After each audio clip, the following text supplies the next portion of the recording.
All right, 97.7 Outlaw Radio FM listeners, we got a phenomenal interview right here, right now. We got the one and only J Flexx, formerly of Death Row Records, on the line in full effect. How are you doing this evening? What's up? What's up? What's up, everybody? I first and foremost gotta say, Flexx, quickly, man, before we hop into this, I've been a fan of yours for a long time. I'm a huge Death Row Records fan. I love all the work you did, and if it wasn't for you, I have to say thank you, because you gave birth to some amazing classic songs, man. So the Uh, music you wrote defined my childhood for sure, bro. So thank you for your contribution to hip hop.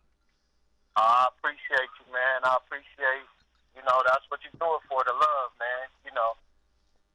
And I gotta ask you, like taking you way back to the beginning, Flexx, like what made you actually decide to get into the music industry? I always had music around me as a kid. I grew up, my dad was a singer, my mom was a singer, and they was the type of people that went to the record store every Friday and got whatever was new. Didn't matter what genre it was. They just picked up whatever was new. And so I was influenced by rock, funk, whatever was new, I listened to it. And then plus, I was from Dayton, Ohio, so we had a lot of funk bands right there in our town, like Ohio Players, Slave, Heat Wave, Roger, and all those guys out of my town. So it was just a musical town, so it was only natural for me to go into music. Before you got into into the hip hop genre, did you actually get into a funk band or anything like that, or did you just go straight for the hip hop? No, I went straight to hip hop. So I just grew up on the funk because we used to go watch Ohio Players play at Island Park. So I just it was just always around me. And like I said, my mom and dad was both real musical, so I just always had music around me. So it was just I grew up on the funk and all the '70s music, but then I was there for the beginning of hip hop. So right when hip hop started, I was coming to age, like 11, 12 years old. So, uh, I just kind of eased into that. I figured out that I was good at rapping around 10th or 11th grade. So that's when I started getting into it. And also, as we already know, you were signed to Death Row Records. If you don't mind me asking you, how did that record deal come to be for you? Well, me and my buddy Boogie and another one of our buddies, when I got out of the service, because I was into it real tough in the service is when I got serious about it. So when I got out the service, my buddy Gene was like, man, we need to go out to California. I was like, man, we're going to starve out there. He's like, well, at least go out there for a couple weeks. So I said, all right. So we jumped in the ride. We drove out here, man. And we was out here maybe about 12 hours. And we were sitting at the stoplight. Dr. Dre pulled up in the Ferrari next to us. Like, that's Dr. Dre, man. So the homies got him to pull over. And we gave him a tape. And he really dug the tape. So he gave us back to this party, and when we got to the party, he was like, "Hey man, don't leave after this, man. Your tape was dope." So I was like, "Are you serious?" He's like, "Yeah, man, don't leave after the party." So after the party, he hooked us up with Sam Snead, and it was on from there, bro. And that's pretty cool, though, you know what I mean? That Dr. Dre actually dug your tape, because, you know what I mean? The fact that he actually listened to it is actually phenomenal as well.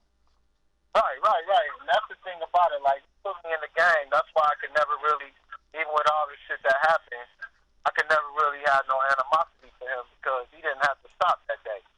You know what I mean? So, he gave me, he was my entree into the game. So I'm always be grateful for that. You know what I mean? And one thing I do want to ask you, because like when I had a few different Death Row Records artists on the station throughout the years, and the one thing I always like to ask, because like you can always choose to like not answer this question if you don't want to. It's all good. But what was it like working with Suge Knight? Off the table, bro. Say that again. Oh, sorry, I was just gonna say like what was it like working with Suge Knight, and of course like. What was it like in the background behind the scenes? Because I like there's sometimes I heard stories about Suge Knight kind of getting a little physical. We'll put it at that. And then there's other times people were like, no, it was great working there. Well, I don't know. I was lucky. I was lucky that my manager was cool with him. My manager's name was Karen. She was cool with him, and so I usually only had to deal with him on a business level. I didn't really have to get into no gangster shit. Cause see, I was from out of town. I wasn't from out here. I'm from Ohio, so they looked at me more as a hired gun as opposed to, you know, I wasn't on no gang banging and all that shit. I'm like, man, I'm my own gang. You know, I ain't with all that shit. But if I ain't no punk, so if, you know, if y'all want to fight, we could fight. But I ain't on no gang shit. So once they realized I really wasn't on that I was there for the music, you know, they really didn't come at me with all of that. You know what I mean? But to me, Suge was a funny dude, bro. People don't realize he's funny, man. He got jokes, but was there some gangster shit going on behind the scenes? Absolutely. Absolutely. People was getting their ass whooped and all that. And yeah, that was going down, but I was lucky that I really didn't have to, you know, get into none of that. I mean, I got into a little bit of beef over there, but not really with Suge. You know what I mean? Me and Suge always had a cool relationship. Because when I was like, when I interviewed a few other people, they were saying like there was like there was different gangs there. There was like some Crips, there was some Bloods, so there always was some sort of beef going on within the label. Like people actually, the Crips had their own thing they were doing, you know what I mean, and the Bloods, you know what I mean, had their own thing, you know what I mean. So it must have been most definitely one of those stay on your toes type of workplace. Oh yeah, you definitely had to keep your head on the swivel. You know what I mean?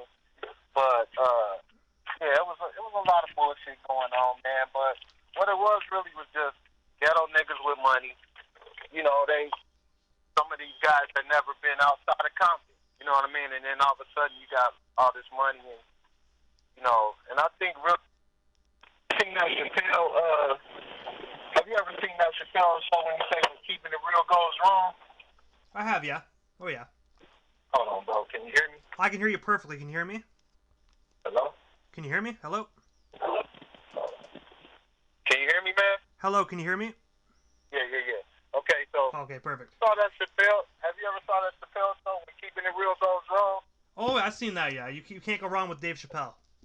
Yeah. So I think that's what happened with that role is that, you know, Phil was just really trying to put all his homies on and, you know, and keep it real and keep it ghetto and, you know, and just trying to help his homies, and you can't help everybody.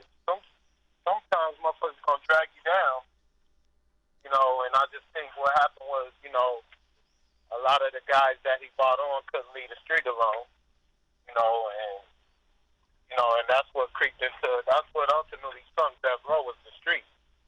You know, it wasn't the music industry side of things that sunk Death Row. It was the street side. You know what I mean? But then on the flip side, that's what kept the music so authentic too. Because, you know, I remember one of the fools at Depot telling me if they don't get my check today, fuck it, I'll just go rob a bank. And he meant that shit. You know what I mean? So, you know, it was a lot of that there. But on the flip side, man, it was just a lot of hot music coming out of there. And I really just focused on the music side. So I really didn't have to interact with all the other gangster shit going on, but you know, you definitely have to stay alert. And the one question I got to ask is following up to that before we jump into the next question is when we were talking about like the demise of Death Row, you know what I mean, saying it was a street stuff. Do you think also Tupac's passing actually like played a part in that? Because I know a lot of people have said that when Tupac passed, like Death Row really wasn't the same. Well, yeah, it wasn't the same, but it really started changing when Dre left. You know what I mean? Because it's like, you know, Dre was the engine, Suge was the transmission. You know what I mean? And that's true, and unfortunately you can't have something running without the transmission or without the engine. Right. So they both parts meet. You know what I mean? Suge was that push behind everything. You know, and Dre was the sound. And Suge was the push. So you put them two together, you're gonna have success. You know what I mean? And then I guess the issue was they both thought they could do it without each other. You know. And so I think once Dre left, kind of started falling apart. You know what I mean?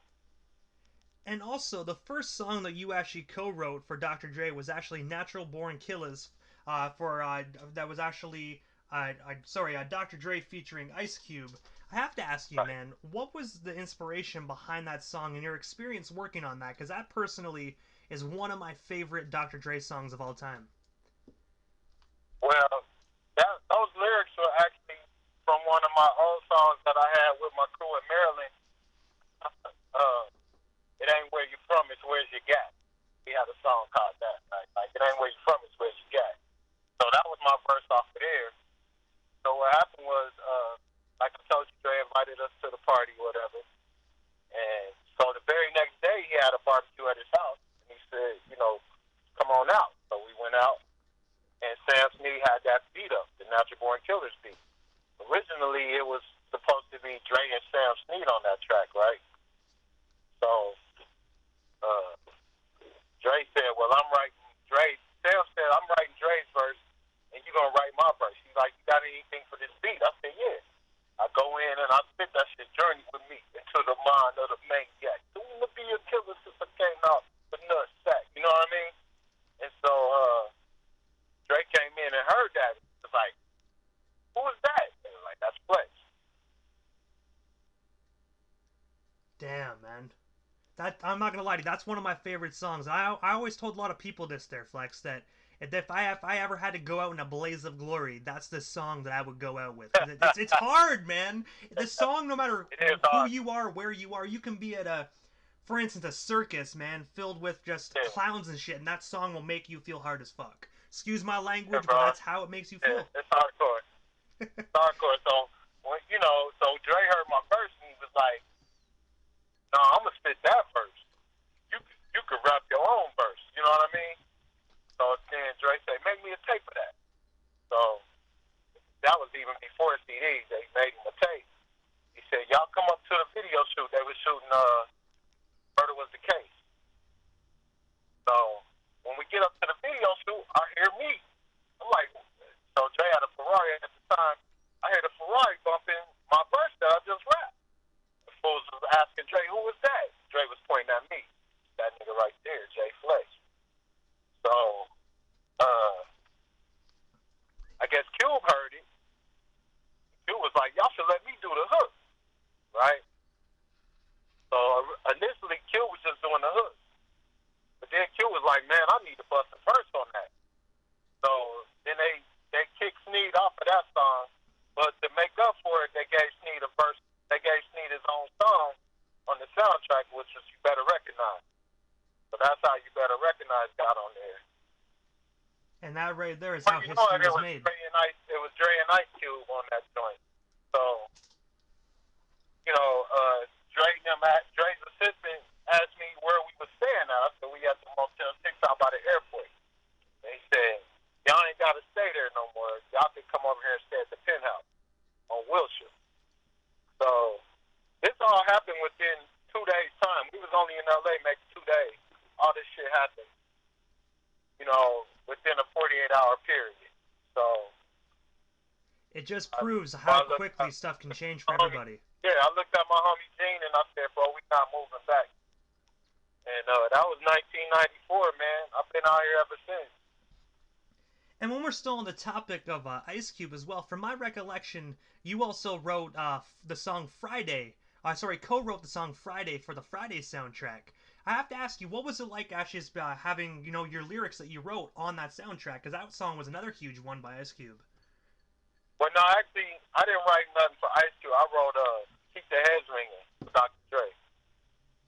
So that was on that soundtrack. That's what I wrote on the Friday soundtrack, was Keep the Heads Ringing. Oh, okay, my apologies on that. That's another great song as well. Yeah, so I wrote that whole song right there. So Dre had a concept. He said, I want to call it Keep the Heads Ringing, but he's really talking about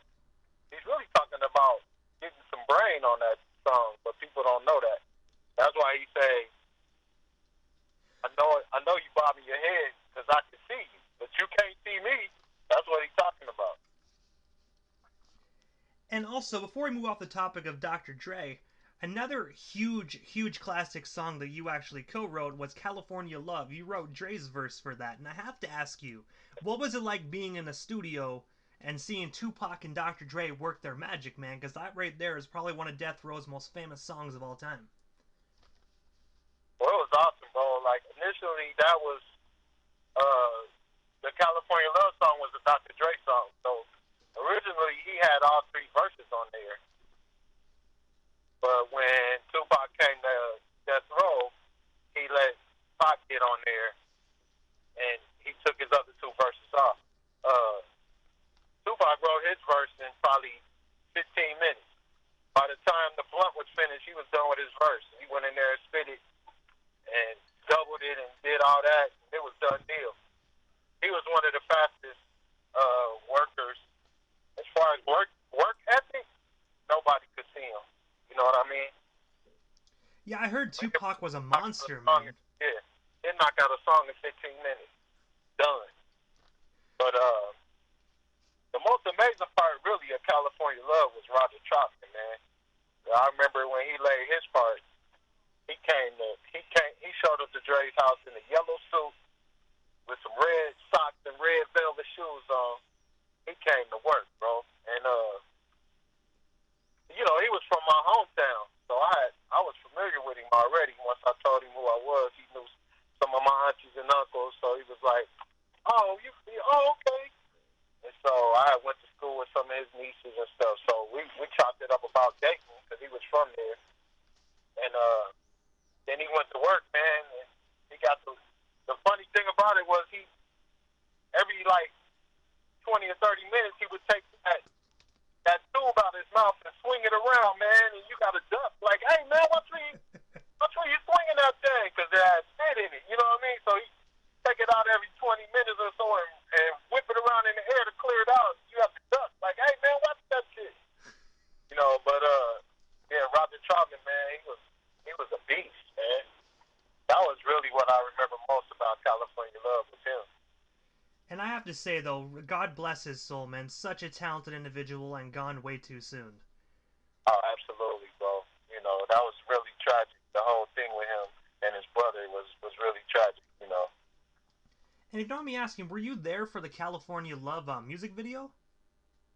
Yeah, it was out in the desert, man. Out in the middle of the desert, It was crazy, man. It was like some Mad Max shit out there. It was cool. I wasn't in the video, but I was there. I heard something about, like, supposedly when Chris Tucker was in the video, like, he almost died or something like that. He almost fell off one of the dune buggies. Yeah, he was on a motorcycle, and then the dune buggy, and he almost fell, and the tire would have ran right over his head, bro. But he was all right. I'm not gonna lie, I can probably picture him going, "What the hell, man?" like in his Chris Tucker voice. Yeah. Oh, okay. Yeah. So he's a funny dude, bro. But yeah, that video was a blast, man. And I also noticed that you actually wrote lyrics for Warren G's "I Love It All" album. I have to ask you, how did you originally meet Warren G? And of course, what was it like working on that album with him? Warren is another dope dude, man. Like, well, he used to be out the Dre's house a lot. That's his brother, so I got to know him that way, and he's just like, "Hey, bro, can you come help? Can you look out and give me some lyrics too?" I'm like, "Hell yeah, I'm a free agent." So, I got to working with Warren, and Warren is really cool to work with too. He a real organic producer. He have a couple of musicians in the studio, and he'll throw up a drum track, and they'll build it like that. And but yeah, Warren, I like his music as well. Whereas Dre's sound is more, Dre's sound has a little more like harder East Coast edge to it. You know what I mean? Whereas Warren shit is all the way west. But see, Dre's a little older than Warren, so he was influenced by a lot more of the East Coast hip hop. You know what I mean? Oh, I most definitely agree about that Yeah, West Coast sound. Whereas Warren, he was more influenced by Dre. You know what I mean? So he took Dre and kind of ran with the G-Funk. Really,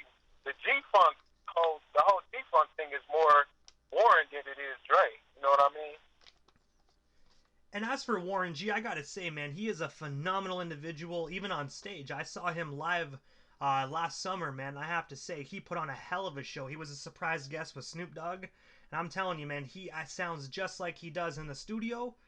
You know what I mean? On stage, man, he's a phenomenal individual to see live. Yeah. Well, see, Warren, the thing about Warren is he stay in his lane, and he do his lane real good. You know what I mean? There ain't nothing wrong with that. Hey, you can't go wrong with that. And also, jumping ahead a little bit, in 2007, For the People Entertainment actually released a collection of many of your unreleased songs called "Staying Alive." I have to ask you, how did it feel for those songs to see the light of day in the year 2007? Well, yeah, they had, those songs had sat in the vault for a while, and then the guys there had got in contact with me and was like, man, can you let some of this stuff go? There's people out there that really want it, that really want to hear it. So my whole thing was, man, nobody want to hear that shit no more, but it was really people out there that wanted to hear it, so, I was like, okay, well, if you think people really want to hear it, we'll make it happen. So I didn't really give them everything. I just gave them like 10 cuts that I, just had sitting around, and they went ahead and put it out. It wasn't for a whole lot of money, you know what I mean? But my whole thing was, it doesn't hurt to have something out there because it's stuff in Death Row Vault that people will never hear, man. That's just, you think the hits that they released was bomb, bro? They got, it's kind of damn near like Prince's vault. You know what I mean? They got all kinds of shit in the vault that you'll never hear. And as for you yourself, like J-Flex, like, do you, since we're on the topic of unreleased tracks, do you have anything in your vault that you can release at any time? And if so, do you think one day our listeners are going to be able to hear some more unreleased J-Flex? Absolutely. I'm going to start putting out some music, man, towards the end of this year. I want everybody I was going to say, everybody follow me at OGJFlex on Twitter, 2 X's. And I'll keep everybody posted. I'm about to put about 3 albums out back to back. So I'm sitting on at least 5 or 6 albums over here of unreleased stuff. And so I'm going to start putting the stuff out, man. So I've never really stopped making music. It's just, when they got the shooting and shit, I just kick back. You know what I mean? And also, taking it back just for a second there, I also realized that you actually made appearances on the soundtrack for Gridlock and Gang Related. Both are Tupac Shakur movie soundtracks. I have to ask you, how does it feel to have your music on those soundtracks? Oh, it was awesome, man. See, that was a little bit after, that was towards the end when Pac had died. And, Death Row had switched to kind of like a soundtrack company where they were just putting out a lot of soundtracks. So at that point is when Dre had split. And so I got caught in the split between Dre and Suge, but I happened to already have a contract with Death Row, so I couldn't really leave. Dre couldn't get me out of my contract, but he was trying to get me to go behind Suge's back and do some other shit. And I was like, nah, bro, I'm already under contract. I'm not going to do nothing shady. And then have to, be facing this dude, you know what I mean? And so, I wasn't able to go with him. So I was like, well, if I'm going to stay at Death Row, I might as well make the best of it. So what was happening at Death Row at that time was a whole bunch of soundtracks. So I just kept submitting songs for the soundtracks, and they kept getting accepted. So, especially on Gang Related, that was right after Tupac and Biggie had got killed. So my manager was like, man, we need to take a different direction. So that's why those songs were more like non-violent and more political based on that album, because we was trying to switch to a different angle as opposed to shoot 'em up bang bang. You know what I mean? And also, before Tupac passed away, when you did have the opportunity to work with him and see him within the record studio, I have to ask you, like, what was one of your favorite moments that you actually had with Tupac? I had some good and bad moments with him. But my favorite moment was when I first met him, man. He had just got out of prison. He had maybe got out on a Thursday, and he was in the studio for the next 3 days doing All Eyes on Me. I think he finished that album in like 2 or 3 days. But I walked in, and him and Snoop was in the studio doing Two of America's Most Wanted, right? So Snoop was like, "Hey, Pac, this is Jay Flexx. You know, he writes for Dre, and he a dope rapper." And then I was like, "Damn, Pac, man, good to see you, bro." And he was like, "Man, it's good to be seen." You know, he's like, "Roll this up." You know, so I sat there and blew with him and watched him do Two of America's Most Wanted. And that's a phenomenal song. Snoop actually still does that song live in concert today. Yeah, that was, so I watched that song getting created, bro, and Pac was fresh out of jail, and he was feeling good, and it was dope. It was a dope song. And also, you have actually been involved in Shaquille O'Neal's non-profit outreach organization titled Help the Children. I was wondering if you can tell us a little bit more about that organization, and of course, how can our listeners actually get more involved? All right, well, yes, Shaq always been about, how they say Wu-Tang is for the kids, but Shaq has always been about the kids, man. He's just that type of guy, and he happened to like my song "Who Been There, Who Done That," and then I saw a guy that worked for him, and he was bumping my song out on the radio. I was like, "Hey," I walked up on him like, "Hey, man, that's me."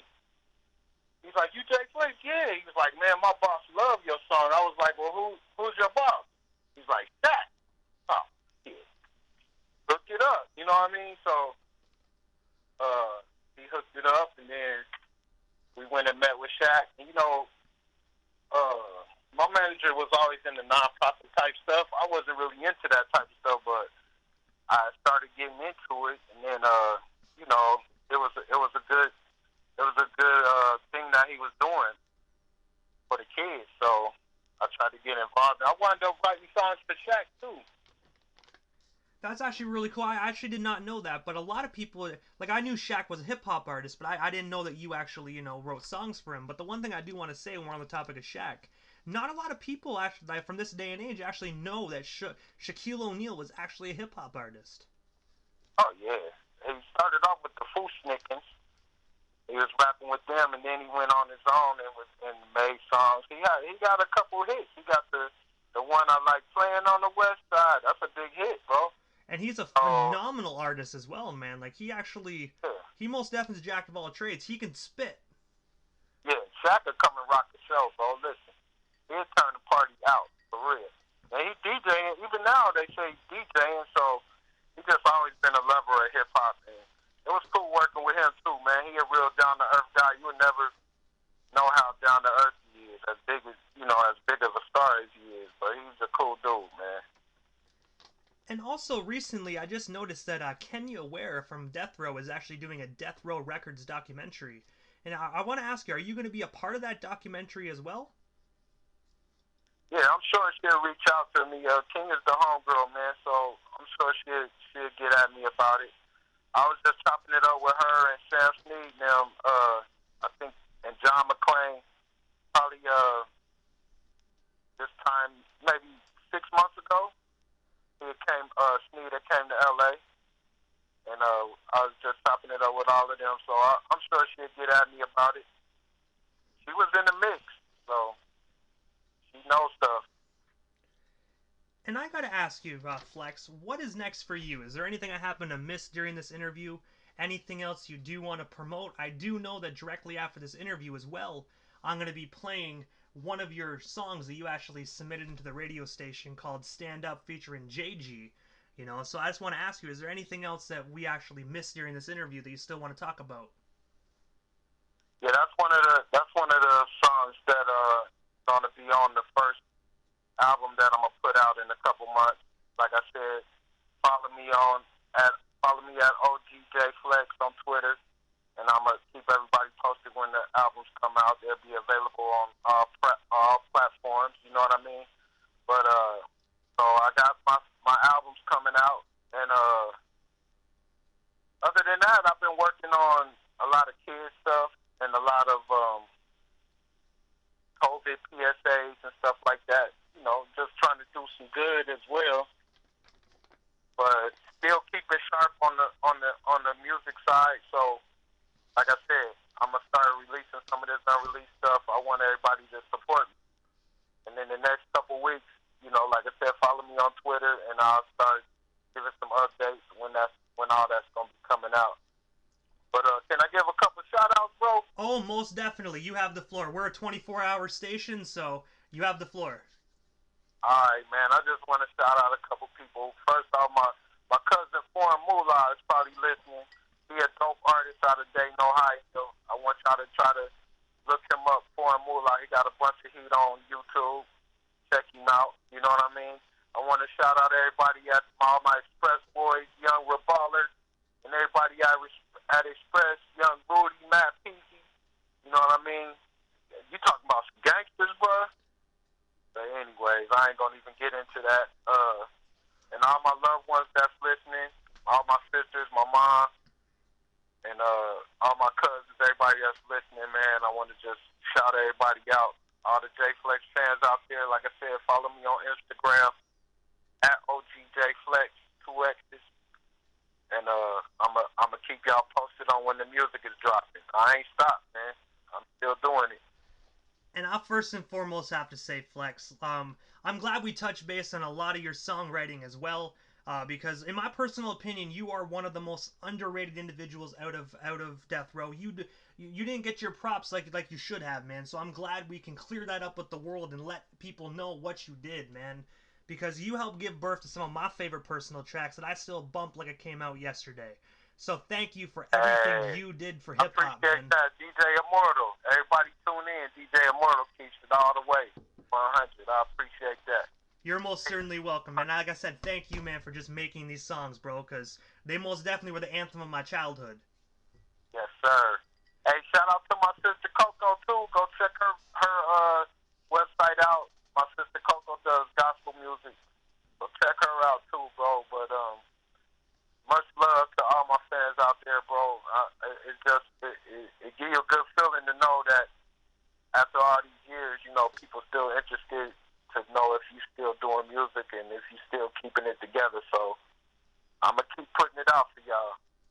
Hey, man, if you keep putting it out, DJ Immortal and Outlaw Radio is gonna keep spinning it, man. So if you put it out, we're gonna spin it. I appreciate it. And this is my new song right here. It's called Stand Up featuring JG.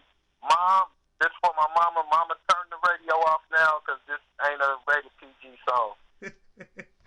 But I gotta say, Flexx, thank you so much again for taking the time of your busy evening. You most definitely have yourself a wonderful night, and most definitely stay safe out there out in California. And I hope down the line we can make this happen again. Absolutely. Thank you so much, DJ Immortal. Stay up, bro. You as well, brother. Thank you. All right, peace.